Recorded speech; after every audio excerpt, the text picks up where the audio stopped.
At noon, we probably have the most intriguing noon matchup and probably one of the better quarterback versus quarterback duels of the day. We got number 12, Clemson, who's a 1-1, traveling to Georgia Tech, who's 2-0.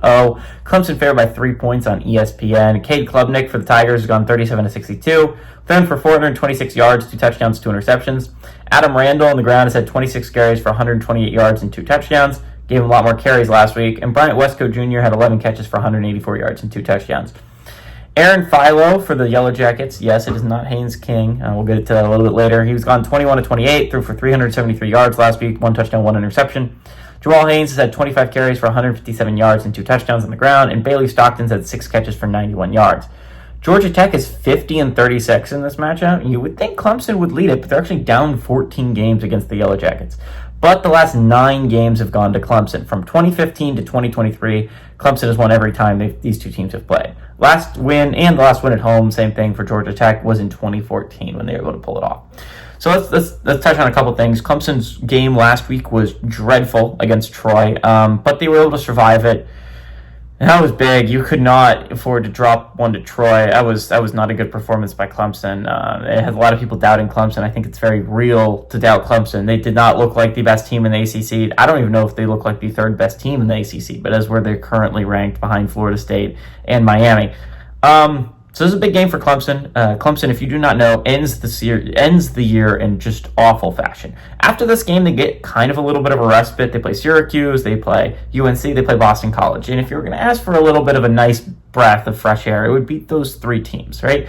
I mean, you don't get Stanford or like any of the real big losers, but UNC hasn't looked good. And Boston College and Syracuse has looked mediocre. So this definitely seems like a very doable game. Very doable games if you're Clemson. But then they enter a hell stretch, right? 5 of their last 6 are Florida State and Miami. They have Duke in there, they have Louisville in there, and they have South Carolina in there. You cannot afford a loss here for Clemson because that means you're going to have to go undefeated during that stretch that I just mentioned. You have to beat you have to beat Florida State, you have to beat Miami, you have to beat South Carolina, not to mention scary teams like Duke and Louisville.